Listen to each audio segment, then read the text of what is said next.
welcome everybody. This is the DSN Forum Brunch. This is our third brunch, and today it's all about nursing. We have the fantastic Trend with us, Debbie and June, but I'll let them introduce themselves in a second. And I'll just go through the team first. So I'm Amanda. I am the founder of the DSN Forum, and I am a DSN in Medway. Beth? I'm Beth. I'm a DSN down in Southampton. I'm Vicky. I'm a diabetes specialist nurse working in Liverpool. And I'm Tamsin, and I'm a diabetes specialist nurse working at the Royal State University Hospital. And I shall introduce Debbie. Debbie is Debbie and June, co-chairs of Trend. Debbie, would you like to tell us a little bit about yourself? Hi everyone. My name is Debbie Hicks. I've been a diabetes specialist nurse for just over 30 years now. I'm currently working in primary care with people with diabetes at a complex level. And I've had type 1 diabetes for 48 years. So good morning, everyone. Oh, you get a medal soon. 4 years. And June? Hi, I'm June James and I work in Leicester. I'm a nurse consultant, but I've been in the NHS for 48 years as of last January the 1st. I've only worked in diabetes since 1993, so not as long as Debbie. I work on the master's course at Leicester, and I'm about to restart doing complex diabetes clinics with the Leicester team, and that will be remotely as well. Nice to see you all. So Facebook Live sometimes takes a little while for people to join. So whilst we're waiting for other people to join, we'll just do a couple of icebreaker questions. So I've got one here, just random question. If money and time were no object and there was no pandemic, where would you go and visit right now? Who are you asking? Debbie. Oh, probably to somewhere very probably my favourite place in the world for relaxing would be Clearwater on the Gulf Coast of America.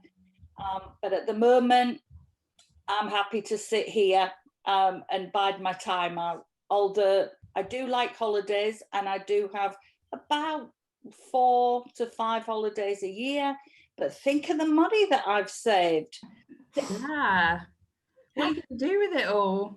Oh, buying a house for my daughter and her family. Wow. That's nice. Expensive. June, where would you like to go? Well, I'll be going to Langkawi. I've been twice already. I go to this fabulous hotel, which I suppose I better not name. I was there in February, just before the lockdown. I mean, you know, it's really good when you get a neck massage while you're waiting to register at the reception. Nice.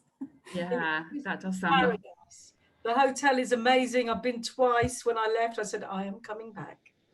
And I am. So that would be a place to go for relaxation. That's where I want to be. Where would you go, Beth? Malaysia. I really want to go to like Vancouver, Seattle, and see like the killer whales. So yeah, but it's probably a bit cold this time of year, so I'd maybe wait a little bit. I think I'd like to do a trip around New Zealand, get a camper van and go all round.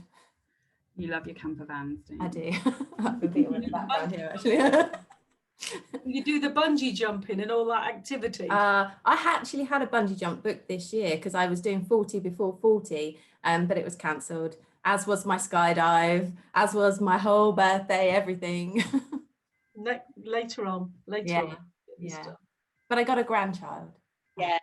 Well, there you go. That's better. Yeah, exactly. So one good thing out of 2020. Vicky, where would you go?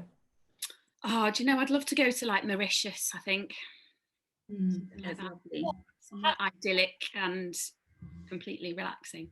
Yeah, I've been to Mauritius and it's not all it's cracked up to be. Oh, isn't it? No, I agree. It's a beautiful place, but there's nothing to do unless you just want to lay on a beach all day. But that'll do me fine. That's really me, yeah. Leave the 3 children behind to go and do that. Sounds fab. I think Becky worked there for a year or so, something like that. Yeah. Oh. can go and lie on a beach much closer if you just want the sunshine. Yeah, it's a long way to go, isn't it? True. Tamsin, where's your ideal? Italy, definitely. I love Sicily, and just anywhere in Italy really. I'm not a one for lying on the beach, so we like to go out and get around places and go up volcanoes and stuff like that. So yeah, we had a cruise booked and that got cancelled, and so we've been looking at like holidays again, but not till next year, I don't think. Okay, so I think we shall start the questions now. There were a few pre-prepared questions that we were given before today, so we'll go through those first. But please feel free to put any questions in the comments boxes on Facebook and we'll read those out. If you're joining us today live on Zoom, there's a few people there. You can always put them in the chat box and we will ask Debbie and June your questions for you. Beth, do you want to start with the questions that we had already? Oh, so I think the first one we had come through was, how have you guys found working remotely? Like, what have been your sort of positive takeaways from it? What have been your challenges? Well, I'll start if that's okay, Jo. Yeah, all good.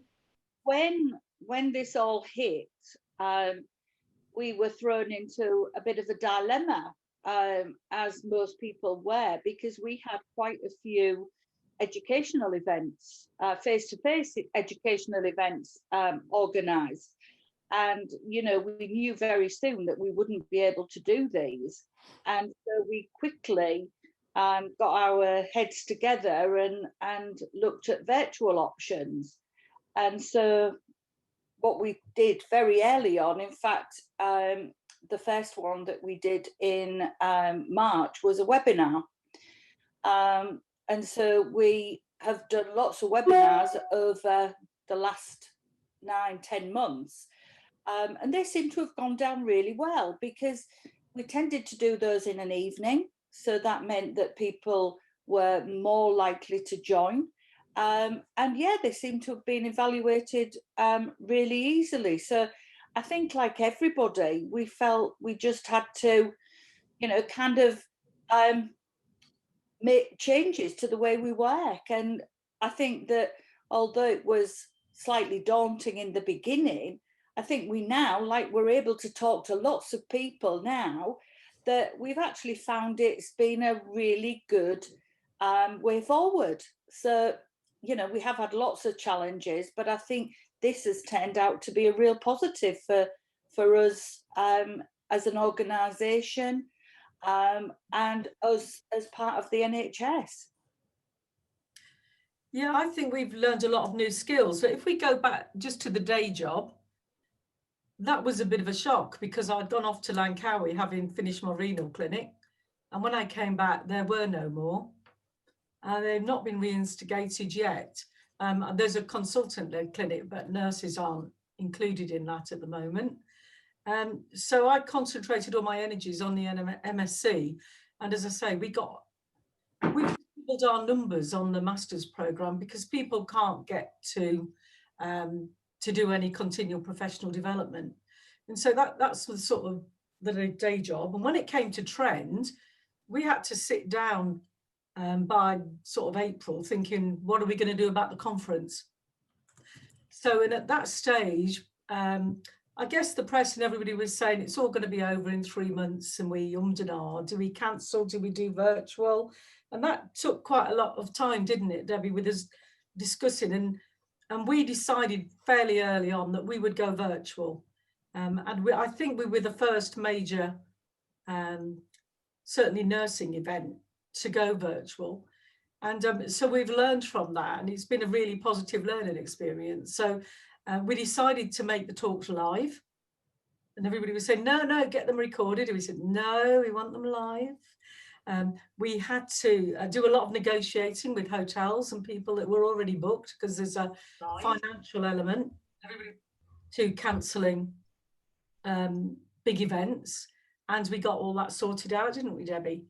And then what's been really positive, I guess, is the numbers that attended our conference. So yeah, that was amazing. We had over 1,800, and we wouldn't have done that on face-to-face, and feedback was really good, and we're looking at slight changes for next year, which Debbie will probably talk to you about a little bit later in this broadcast. But and then we learned to do all the other things that we could do remotely. So as Debbie said, we did the webinars, we've done some e-learning, we've done some other new work that's going to be launched very soon that I think Debbie will talk to you about that.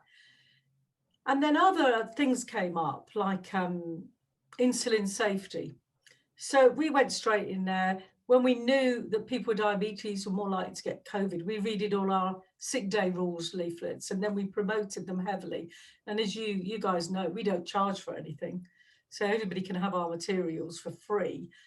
But we just thought it was so important to get that message out to people with diabetes as to what they need to do if they became ill in general terms, not particularly in COVID terms. So it's been a challenge and we've enjoyed it, haven't we? It's been really good. We've enjoyed it. I think it's opened up loads of options, because I mean, all this technology was there before, but nobody used it, did they? But now we're all forced to use it. I think things are going to change going forward, especially things like conferences, like the ADA's gone virtual now, EASD was virtual, and DPC, all of them, hasn't it? And I think more people have been able to attend, especially people that live far away. So like DPC is always in London, people from Scotland have joined in. They would never have come to those before because they wouldn't have been able to get the travel down. So I think it is opening up things. So hopefully going forward, even if we do go back to face-to-face meetings, hopefully there will be a virtual element as well for those people that live far away.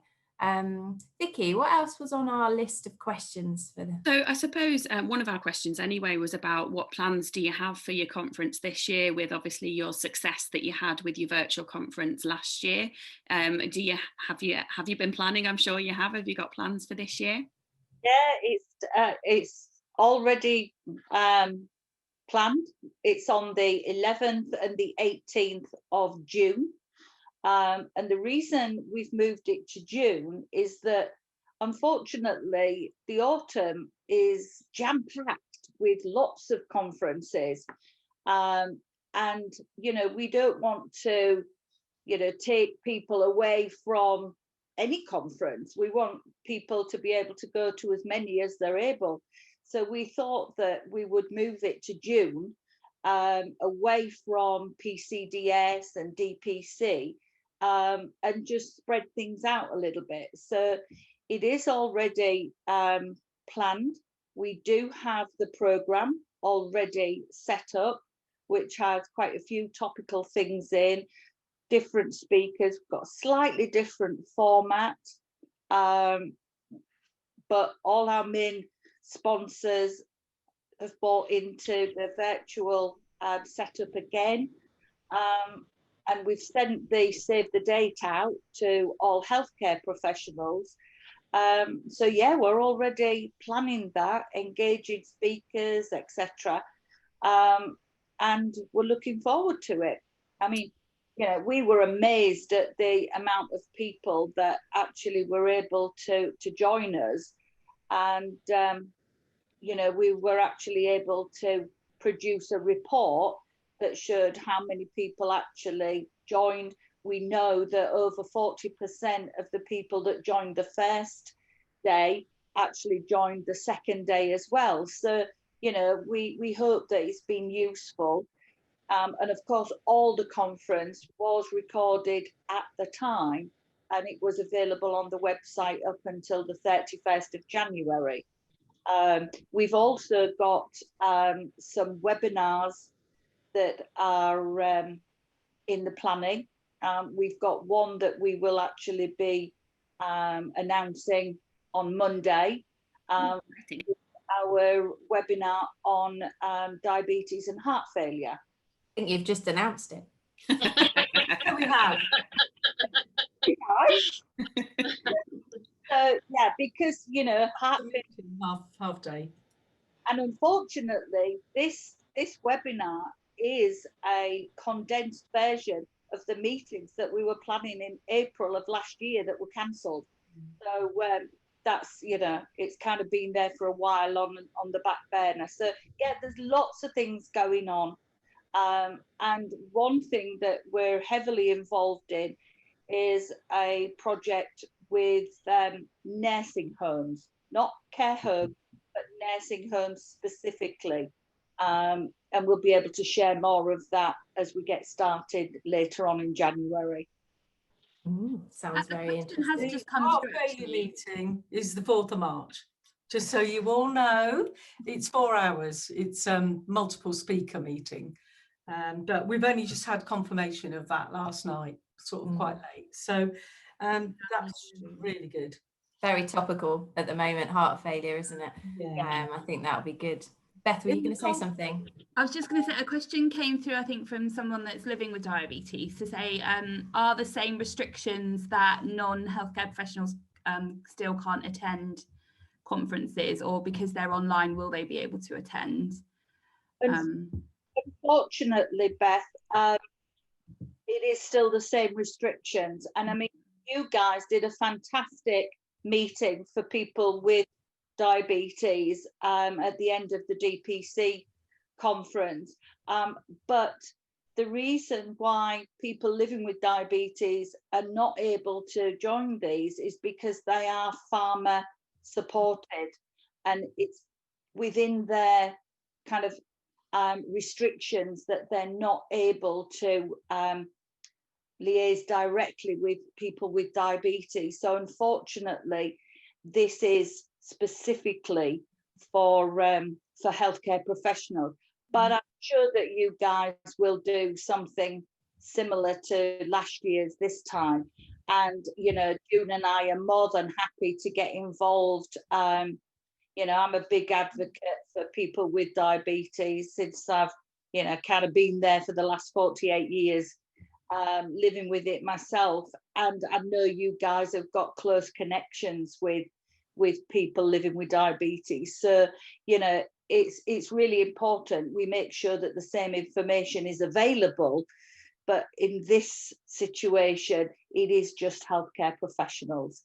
Yeah, I think that the charities and things, they've cottoned on to this, and over the last couple of years, they're definitely getting better at doing sort of conferences for people with diabetes and things. So I think that will only start to grow and get bigger and better, won't it? So yeah.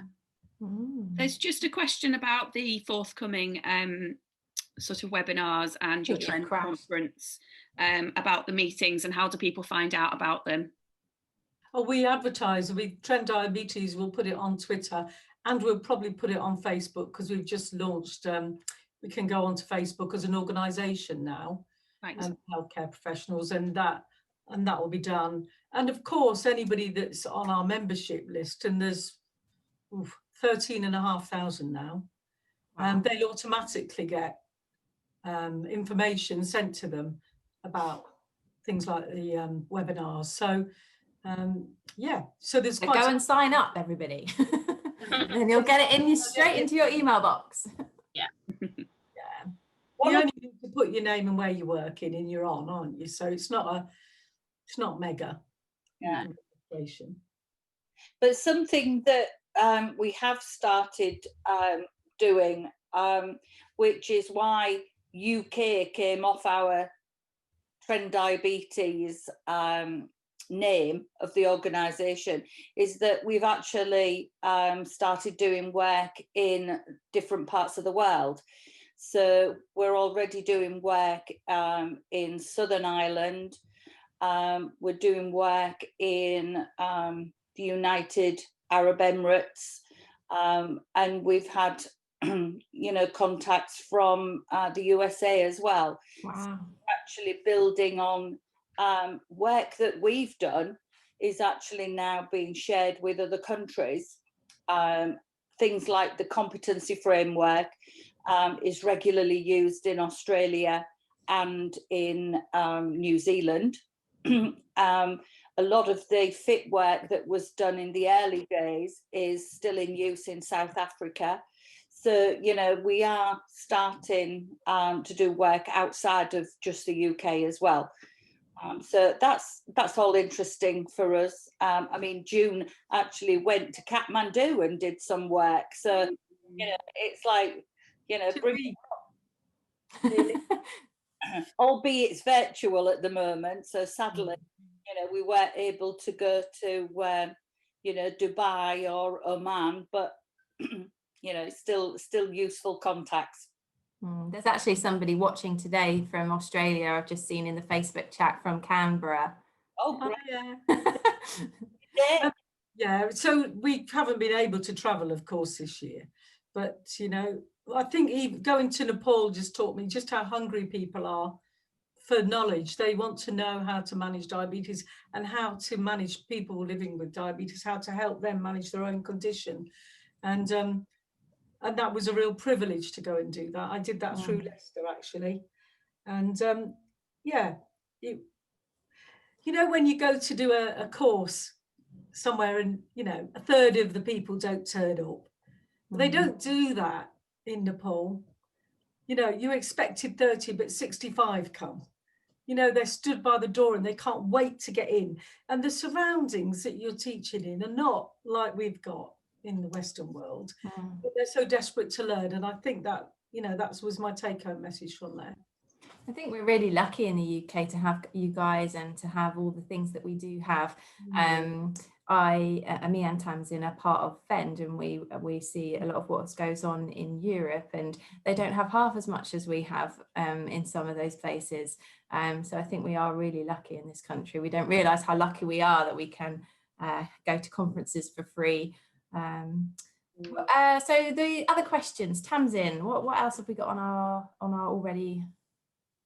So I think probably, I know, Debbie, you carried on doing a lot of virtual consultations and things like that with people with diabetes. And I suppose we've all come across those people that either don't have access to the technology or struggle with the technology. You know, have you done anything, or how have you tried to overcome that with the people that you are, you know, looking after? Yeah, so I mean, we went to virtual consultations more or less straight away in March, and so what we very quickly learned was how to use Zoom and how to use Teams as healthcare professionals. But of course, people with diabetes hadn't come across those unless they were IT literate and they were used to that kind of communication. So what we did within Trend was we actually set up two guides to accessing meetings on Zoom or Teams. And again, that was aimed at people with diabetes. So basically, they were on the website for us as healthcare professionals to download or send through email to people to actually get onto Teams or Zoom. And it's really just a step-by-step guide as to how to link into a meeting. But I have to say that when I first started, and I was given a list of just over 800 people who were classed as vulnerable.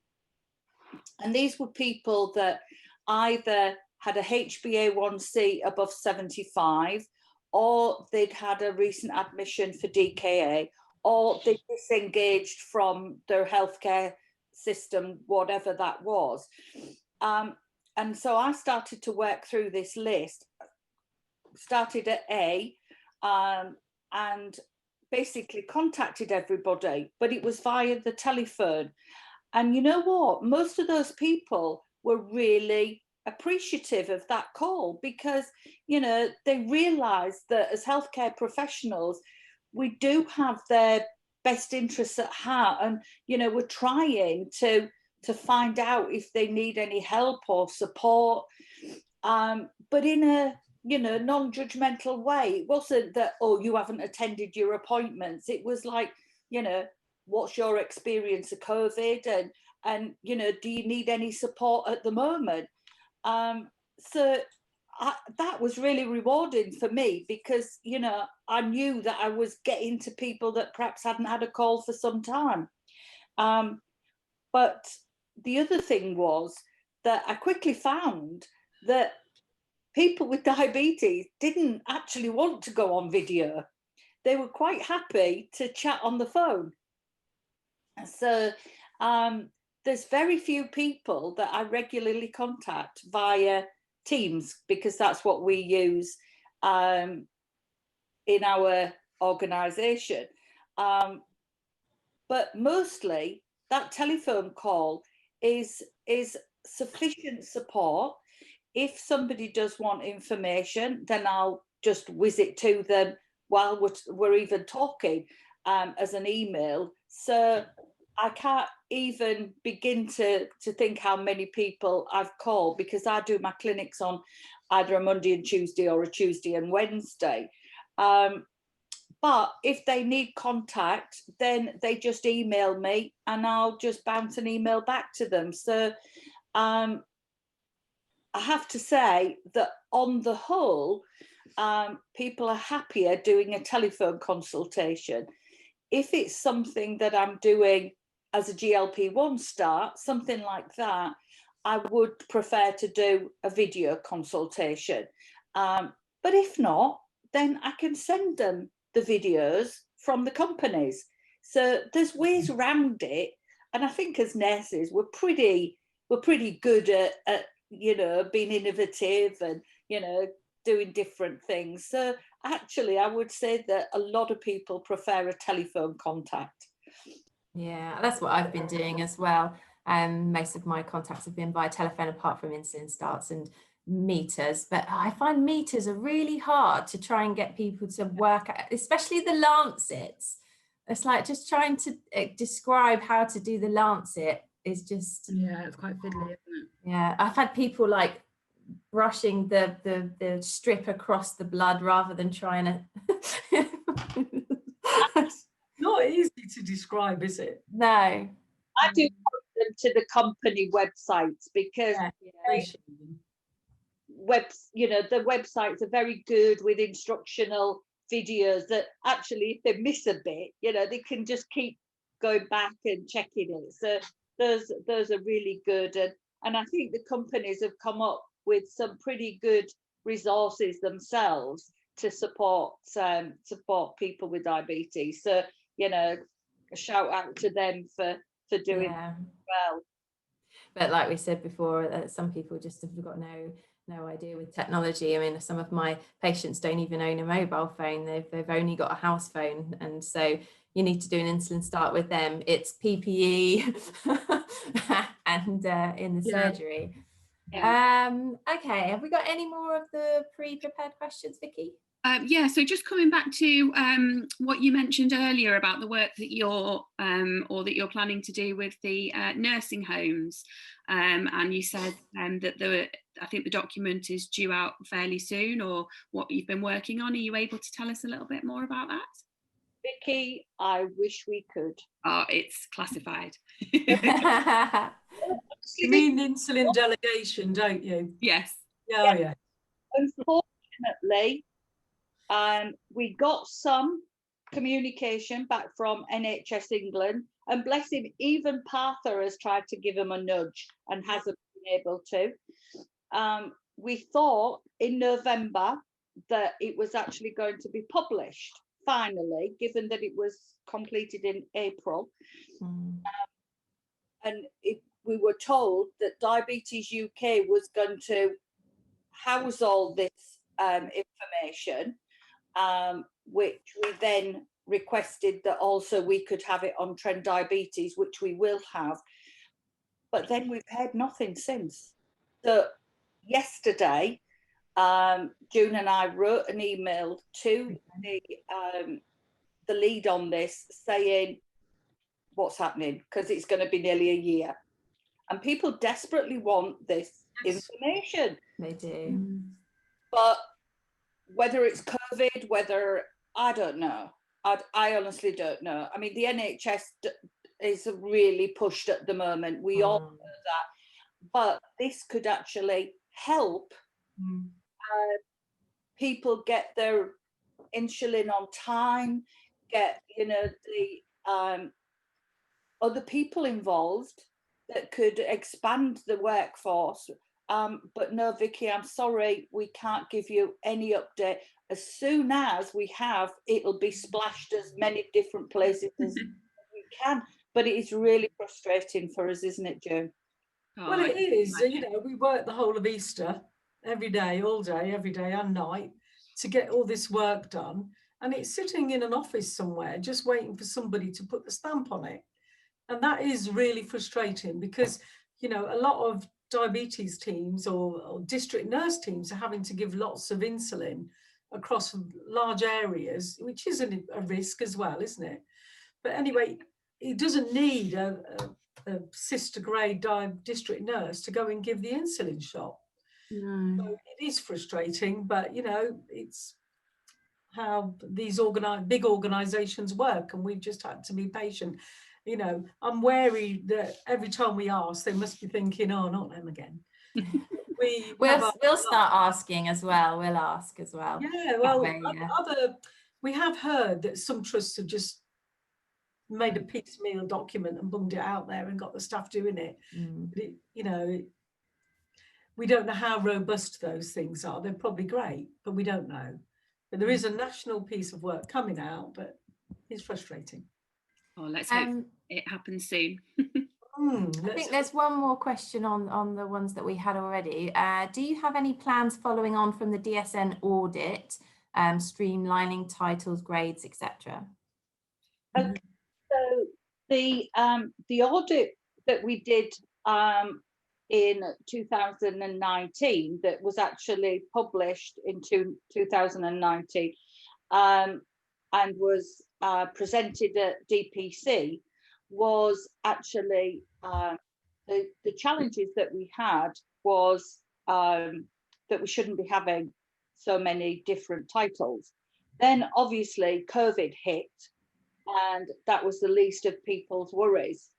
Now, as mentioned in that presentation, there is work going on within the workforce planning department of NHSE to look at titles within nursing, so that, like we've got the advanced nurse practitioners, there's going to be 3 levels, which I did mention at the end of the presentation. We won't be called a diabetes specialist nurse. We're likely to be called an advanced nurse stroke diabetes, because that would be advanced nurse stroke rheumatology, etc., etc. The NMC are not concerned about having a diabetes specialist nurse qualification, because they're putting all their eggs into the advanced nurse practitioner. So at the moment, that hasn't gone forward at all. But what we did do following the publication or presentation is we actually put it into an article that was published in Practical Diabetes in September of last year. But in August time, we actually put out a nursing survey in diabetes, which was looking at being a prescriber, a non-medical prescriber.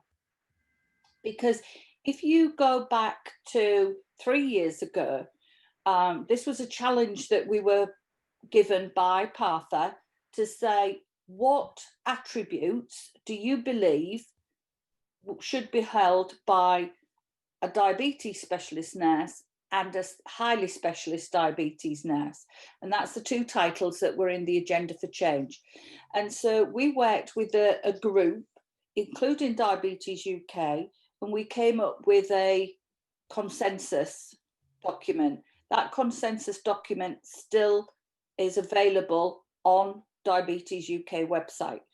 But within there, it clearly states that we should, as a diabetes specialist nurse, given that a treatment adjustment is the biggest part of our role, we should be having that qualification. So we thought, well, there's lots of different challenges to this. Let's try and find out what those challenges are, because, you know, I mean, we actually spoke to Alison Cox, who I believe is on the today's meeting. She's on the Facebook. She's commenting on the Facebook group. Yeah, and you know, Alison is a highly skilled diabetes specialist nurse, worked in different environments, and she doesn't have that qualification. But that's not because she doesn't want to do it. That's because there has been barriers put in her way to actually get that.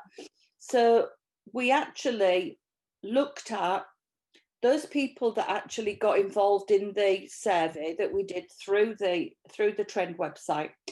And actually, we looked at both practice nurses and diabetes specialist nurses. And it's roughly about 49% of both groups that are prescribers. But there's also a proportion of people that are prescribers that are not using their qualification. So we've got lots of information, but like any audit, any survey that you do, actually it gives you more questions than answers, doesn't it? So we've done a report of the actual information that we gained from this audit, and that report is now ready to actually, well, it's been sent to the company that sponsored the survey, but that report is ready to actually share with people to say, so what do we do next? Because it's not just what June and I think, it's not just what our committee think, but you know, the biggest challenges seem to be lack of funding, lack of access, and lack of support to do it. Because as you know, those of you who are prescribers, it's a 26-week course. It's very intense over those weeks. And that means that your co-workers are perhaps struggling back at this time of year with all this COVID going on. People are not thinking about doing this type of training. So, but what we have commissioned is to look at the legalities of treatment adjustment by a non-prescriber. So we've actually, and it's the age-old, I can see Vicky nodding, it's the age-old kind of story, because this was going on when I was diabetes nursing in the 1990s. But there is some legal requirements, and you know, people may or may not be supported by their organisation. So we've actually commissioned a doctor, not a medical doctor, but a nursing doctor and a DSN to look into this particular subject, and their work is ongoing. And hopefully they are going to present this work at the Trend conference. Yeah, Alison said it's remains funding and prescribing course. The support is very variable, and she's pleased to hear that it's being looked into. You know, well, in Leicester, we have a policy that covers non-prescribers in the DSN team, where the trust takes vicarious liability. That's signed off by the chief nurse and the chief pharmacist. So, and that has to be updated regularly, and it enables them to do treatment adjustment, you know, verbally or whatever, or write in the notes, increase the dose by. But I don't suppose everybody's got that, the benefit of having that sort of policy, and that's what's important, because as nurses you don't want to put yourself at risk either. Yeah. I know when I very first started in diabetes in 2005, the trust I worked for at the time had a protocol that we could adjust insulin using that protocol.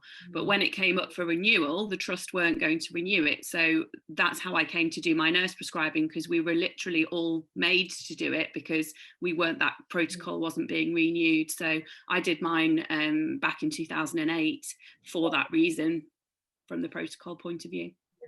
Becky's just put in the chat box that non-medical prescribing is free in Wales. Yeah. So if you're in Wales, Let's all move to Wales. Let's all go. It's actually a game changer when you can prescribe. You know, I prescribed. I was one on the first group ever, I think, in 2003, and because we got legislation on the first, and I was on the course on the fourth, so you know there can't have been many before us, and it was led by the one of the leads in the country, Matt Griffiths, who brought nurse prescribing in, non-medical prescribing in. And I remember the first time I prescribed, it was in clinic and it was for some cream for fungal foot infection. And I must have written that prescription, you know, and checked it about 3 times. Then I sent it to the pharmacy, and then I got a call from the pharmacy. I thought, oh my goodness, I've done it wrong. And they said, yeah, we run out. What else do you want? And then I went to the wards that afternoon, and I got to the wards, and there was an error on the, there was something that needed adjusting on an insulin chart. And I just thought, oh, come on. And I just crossed it off. And then I started. I've not looked back since. So, you know, no looking for somebody to come and change that for me. No thinking, well, they can't have that, but you know, will somebody be able to change that prescription before the next dose is due? It was just a total eye-opener, and I loved it. So yeah, really 30 years, isn't it? So absolutely, I loved it too. I just think that the first day, my first prescription was porcine insulin, and it sounds like that was years and years and years ago, but it wasn't. It was only like 2 years ago. no, it's a game. Do you guys think that you should also have the MSc with prescribing, or do you think not necessarily? Or well, the document that was produced by Diabetes UK had input from the universities, and it was felt that you should, and also Agenda for Change says you should have an MSc if you're band 7. So you know, and that's why partially why it went with that. If you're going to be an advanced specialist nurse, you ought to have got your MSc. And I know that not that long ago, some hospital trusts were saying you wouldn't be a nurse consultant without a PhD. Wow. Somebody here is saying that's what they do in America. In America, it's much, there's a different hierarchy of the qualifications that you need. So it doesn't seem too onerous that we would ask for an MSc for band 7s. Claire on Facebook is saying that a lot of trusts are stipulating that clinical examination module is completed before you do your prescribing module. Yes, that's right. Yeah. That's the same in Leicester and other trusts, I guess. Yeah. But I think, you know, what we need to think about is ourselves as well, because, you know, we're working for people that, you know, it's in their interests for us to be safe and competent. And also, you know, if there's something that I'm not sure about, I will go and check, regardless of who's standing behind me waiting for me to do it. And so, you know, with the non-medical prescribing, it does give you that, I guess, you know, the added confidence, because, you know, you go through everything. And I mean, you know, stick-ups, push-ups, slap-ons, the lot, you know, not just in diabetes. But I think, you know, it's up to us to say, well, you know, I can't do this. I can't do this job if I haven't got this. This actually supports my you know, practice. But I do understand that some people are really challenged by, as somebody's put on the screen, you know, time commitment, funding, etc. But, you know, it's easy for me to say because I did it in 2004. But, you know, then it was free to do it because, you know, the NHS was paying. And maybe that's what we've got to lobby again, is that the NHS takes on the cost again. Somebody. The problem is that, I mean, certainly I know in my trust, they paid for it, but the the AMPs and the SMPs, you know, in the surgical and medical divisions, they get put on prescribing as soon as they go into that job role, and they get the money. Whereas as a DSN, I'm not, you know, I wasn't seen, I don't think, as a priority to get that money. And that's the problem, is there's lots of other people in front of the DSN, isn't there, that's getting that money. And it's about how do we get our, you know, our DSNs at the front of that queue, really, to get that money, because that money isn't infinite, is it? It's a very limited pot, and it's going to these advanced nurse practitioners or surgical nurse practitioners that are, you know, that seem to get the bulk of the money. Yeah. Is that why you think being recognised as an advanced nurse practitioner in diabetes is the way forward to get us all of the things that they're getting? Yeah, and I think this is the way that nursing per se is going, is that there will be an enhanced level, a advanced level, and a consultant level. However, in the survey that we just completed, there was actually 3 nurse consultants who were prescribers, and we all kind of went, what? Well, that's, yeah, a bit. Well, I think the question, we probably should have changed it, because the question says, what title would you say currently reflects your role? What we should have said was, what are you hired as? Because, you know, some people might say, well, I work at nurse consultant level. But anyway, because I wouldn't know any nurse consultants that personally that don't prescribe. But so it's, you know, that the second survey was a snapshot survey. It's not robust. It was a snapshot. We can't publish it because it's not robust enough in terms of its method and things. But we're quite keen to do another audit should we get, but we're reliant on sponsorship. But there's all sorts of other questions we want to ask. I mean, we would want to know whether the resources we're handed out are actually of use to anybody at all, whether people have benefited from them, and if so, how? You know, so we've done the e-learning on insulin safety, haven't we? But we know how many people downloaded it. I think it was on your list of questions. And 188 people downloaded the files for that e-learning. Is that trusts or people?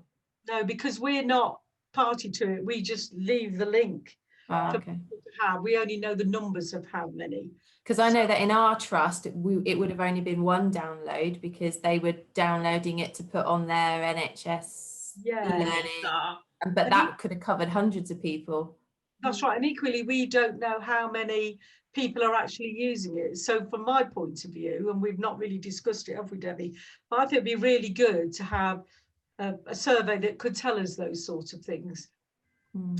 Because, you know, when we're looking at the work we do, we don't know whether it's benefiting people. We just keep pushing it out, and people are very nice about it. But is that making a positive effect on somebody's life with diabetes? So yeah, I think you know, from what we see, it is.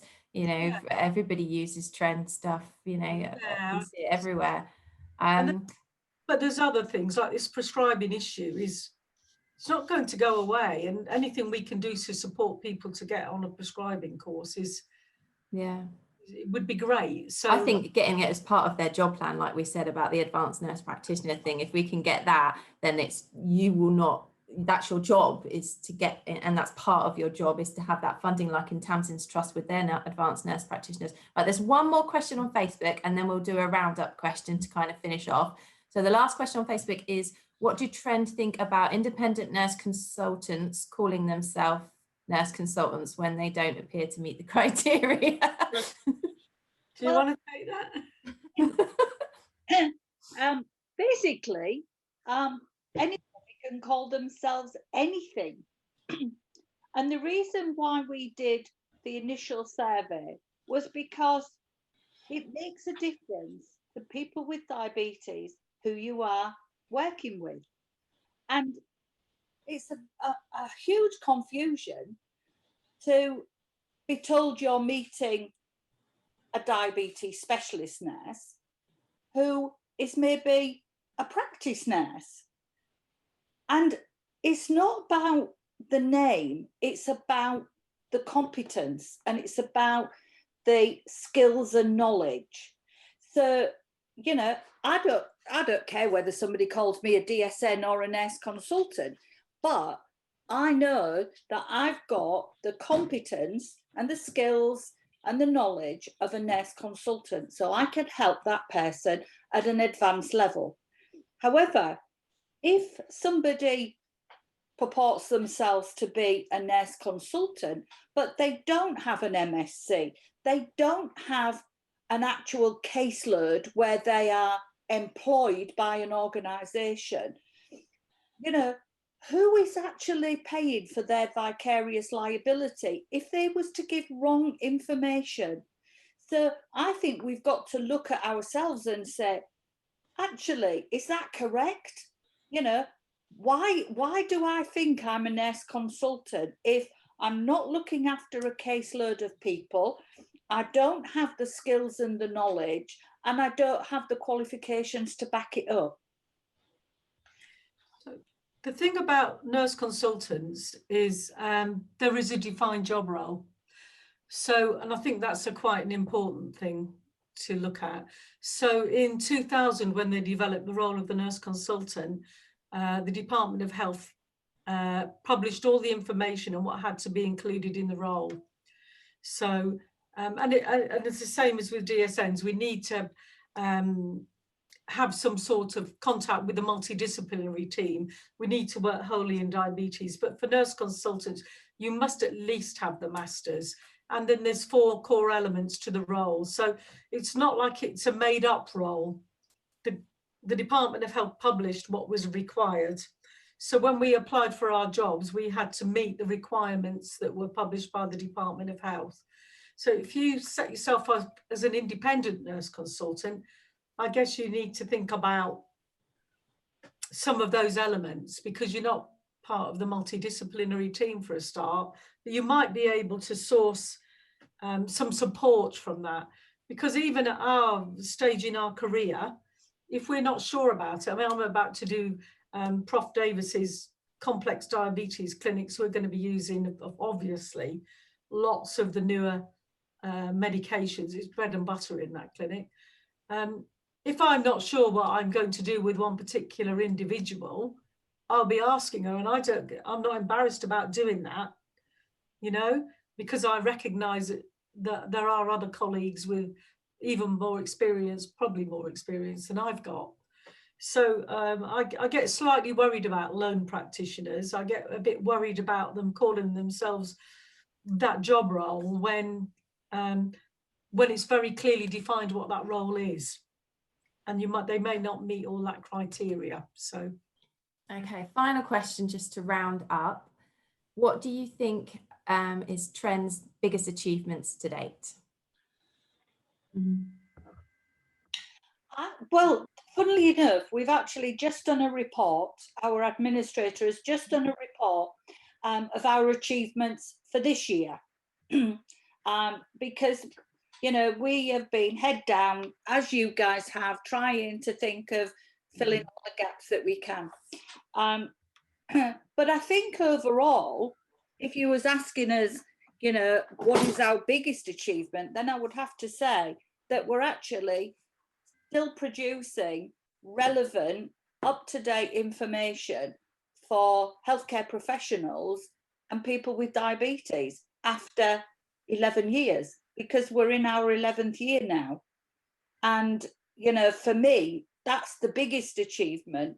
I guess the next thing would be that actually we're still coming up with ideas after 11 years. And that just shows the evolving arena that we work in. And, you know, we are eternally grateful to our committee because, you know, we're 2 people, we can't do everything. And we rely on our committee to kind of say, oh, have you thought about this? Or have you thought about that? And that type of thing. And, you know, it's what keeps myself and probably June, because we're very alike, kind of inspired and, you know, kind of want to carry on, because, you know, like you guys, most of the time we do stuff that we don't get paid for.